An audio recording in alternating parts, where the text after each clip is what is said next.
Today we're going to be looking at an esports ETF called ASX ESPO or ESPO. It's very rightly named. Now if you guys don't know, I really love the gaming sector. I've literally been gaming since I was 5 years old. I started off playing Need for Speed, then I moved on to Counter-Strike, and I've had all the PlayStations from the PS1 to the PS5 now, so this sector is really close to my heart. And now we have the opportunity to invest in this sector and actually make money from gaming, either as an investor or either playing games and streaming on Twitch or going to tournaments. So this is just insane, and this sort of concept was very unheard of just 10 to 20 years ago, so things are moving very quickly. Hey guys, my name is Fyzee and this channel is about finance and investing. Before we begin, this video is of course not financial advice. I'm not a financial advisor. I'm not telling you to buy this ETF at all. This video is just for research purposes only. Let's get into the ETF review. Alright, so ESPO stands for VayNet Vector's Video Gaming and Esports ETF. Now this is basically a diversified portfolio of the largest and the most liquid companies in video game development,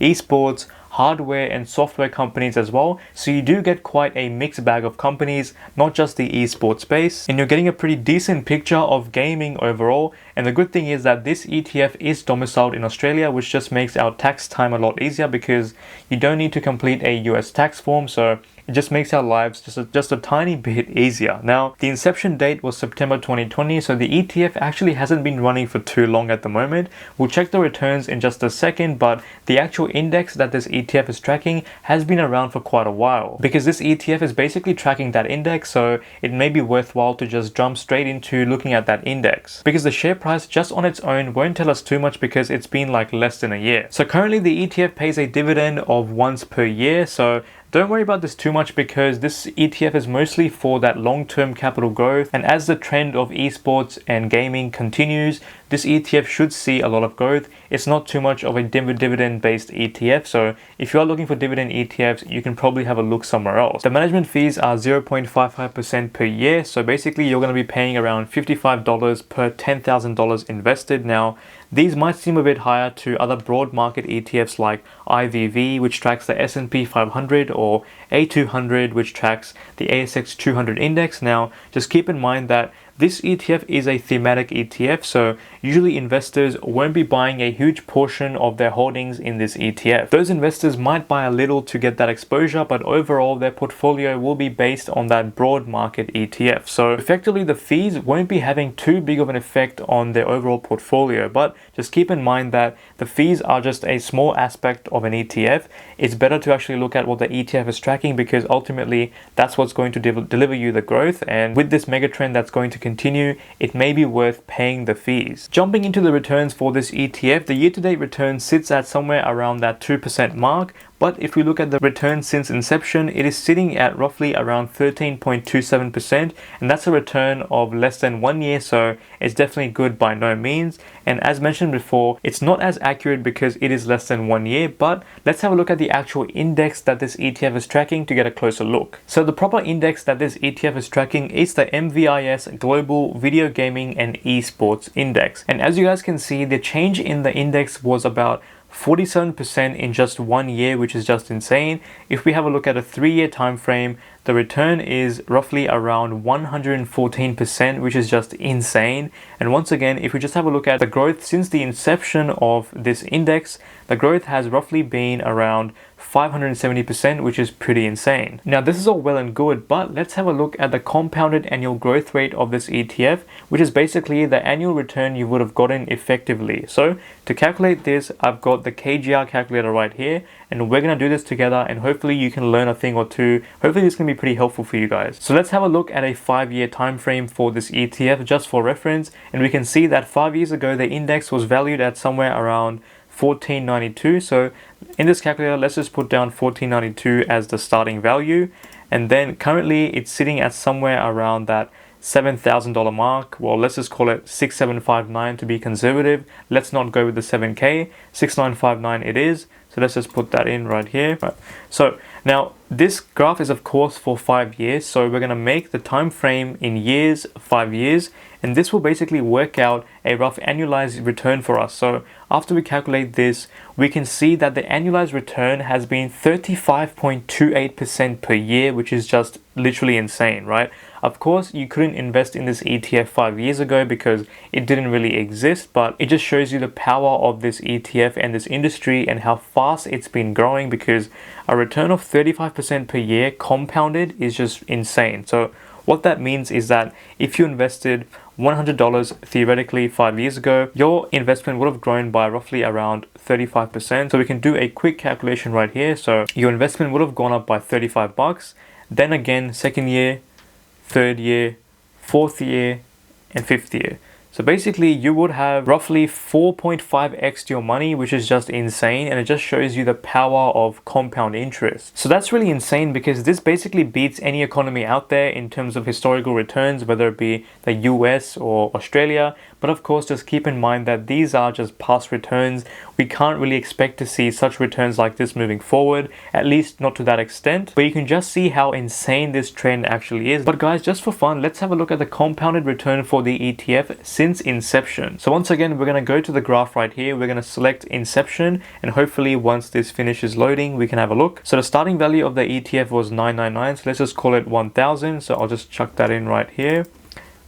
And the current value is 6759, so we can just leave that as it is. And this index was started in the 29th of December 2014, so it's roughly been about 6.5 years. So I'll just type in 6 years and then 6 months. And once again, we can see that the return has been over 30%, which is just insane. So you can see that it's a huge trend moving forward, because esports right now, as you guys can see based on this article, is projected to grow at about 15.1% per year. And that's every single year from 2019 to 2026. It was valued at roughly 691 in 2019, and it's projected to grow to 1.8 billion in 2026. And you can really see why this is the case, because kids these days who are Gen Alpha, they've basically grown up with smartphones literally all their life, and the idea of the internet is very accessible to them, and similarly gaming is very accessible to them as well. You've got mobile gaming, and basically every kid has a mobile these days. Now if you're watching this video, you probably didn't even grow up with a phone, but that generation did, so you can see why this is so prevalent. So to that generation,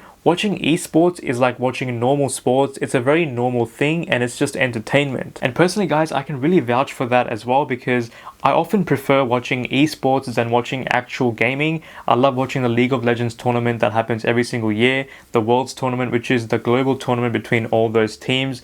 It's so fun to watch, and it really amazes me how many concurrent viewers there are out there watching this tournament at the exact same time. If we check out this article from CNBC back in 2019, they basically mentioned that the esports tournament for League of Legends, which was the final, that brought in more viewers than the Super Bowl, and it's expected to grow even more. So if you guys have a look, they're saying that last year's Super Bowl had just over 98 million viewers, the smallest viewership number for the event since 2008. This was after the viewership for 2017's Super Bowl had dipped to 103 million from 11 million the year before. So Super Bowl numbers are actually dropping, but if you compare that to the League of Legends actual Worlds tournament, you can see that they had over 100 million unique viewers tuned into the event just online. So it's really insane how we're seeing Super Bowl numbers actually drop over time, and we're seeing more of a trend moving towards this esports gaming tournaments and more online gaming. Now it's pretty funny, like some boomers look at this data and look at these stats and they go, what the hell is this crap? It's pretty nonsense. How can people watch other people play video games? And that sort of concept is just very strange to them. It's a very sort of alien concept, right? But it's pretty similar to those boomers watching other people play sports. Why are these boomers watching other people play sports when they can just go outside and just play the damn sport, right? It doesn't make sense. So it's a pretty flawed argument, and it's basically the same thing. If you're watching someone play esports, you're watching them for the entertainment, you're watching them for the skill levels, and it's basically the same thing as someone who's sitting on the couch watching some other player playing Super Bowl or football or whatever it is out there on the field. Now, personally for me, I absolutely love this whole trend moving forward because I just love how disruptive it is and how the boomers are very kind of disorientated. They don't understand what's going on, and to them it's a very foreign concept. And I love how it's really looking to change things. Now, gaming is basically a career now. You can basically get paid to play games if you're good or if you're entertaining, and brands are really seeing the attention esports is getting, and they're basically dumping millions and millions of dollars into this every single year to, of course, make money, because wherever the attention is, brands are going to go there. And this is all possible because these esports players and these professional players bring in so much attention, so much viewership, and the fans of these players are so loyal, and that's what really drives the circle. Now, in terms of buying this ETF, you can really just buy this from any normal broker, SelfWealth, ComSec, but you can also use a new broker called Perla. And the special thing about Perla is the fact that you can buy this ETF completely brokerage free as long as you hold the ETF for over a year. You only pay brokerage once you sell, and the brokerage when you sell is going to be $9.50. If you want to go check it out, there's my affiliate link right here, Fyzee. If you type this code in, you'll also get a free trade as well. So happy investing. Now, some more information about this ETF is the fact that it is a bit diversified in a way that most ETFs have the FANG stocks like the Facebook, Amazon, Netflix, Google, but this ETF actually doesn't have any of those companies. So you're getting exposure to the US, but not having those companies, which ultimately makes you much more diversified because you might already have quite a lot of holdings in those big companies. So it's a good ETF to look at. The top country ratings, as we can see, is the US at the top at 39%. Of course, they have lots of game developers and lots of gaming studios, so that's pretty standard. Then we also have Japan at 20%. Of course, Japan is the home of Nintendo, so that totally makes sense. Then we have China at about 18.8%. South Korea, very important as well. There's a huge gaming scene starting up in those countries. Actually, it's a pretty lively gaming scene, which is pretty established now. The sector weightings lean towards entertainment at 64.5%. This is pretty expected and pretty standard, so it's good to see. Now, we can also see semiconductors and semiconductor equipment as well at about 16.5%. And that's for all the graphics card and all the CPUs and all that sort of stuff, because as you guys probably know, gamers love their graphics card. Finally, onto the holdings for this ETF, we can see some pretty familiar names on here like Nvidia, Tencent, Nintendo, Activision, EA. These are some really big names and some really great names on here, so it's really nice to see. So for me as a fellow gamer, I'm absolutely very bullish on this sector, as you guys can probably already tell, especially because gaming is going to evolve in the future to include more titles that have stuff like virtual reality, augmented reality, and some other stuff as well that we probably have no idea how to conceptualize. And of course, that's going to drive so much immersion, so I'm really keen to see what actually happens. So I'm going to be buying this ETF for sure, but let me know your thoughts. Do you think that this is just a fad, or do you think this is here to stay? Because I definitely think this is here to stay, and I think there is so much room for growth in the future as well. It's just insane to me that people can actually make money playing games, and now we have the opportunity to actually invest in this sector, so it's just very cool to see. Now, if you enjoyed this video, check out this one. This is the ACDC ETF by ETF Securities. This basically tracks the battery and lithium market, which is poised for growth as well because of electric cars and sustainability. So check this video out, and guys, thanks for watching. Please like and subscribe, and I'll see you in the next one. Bye now. Now, if you enjoyed this video,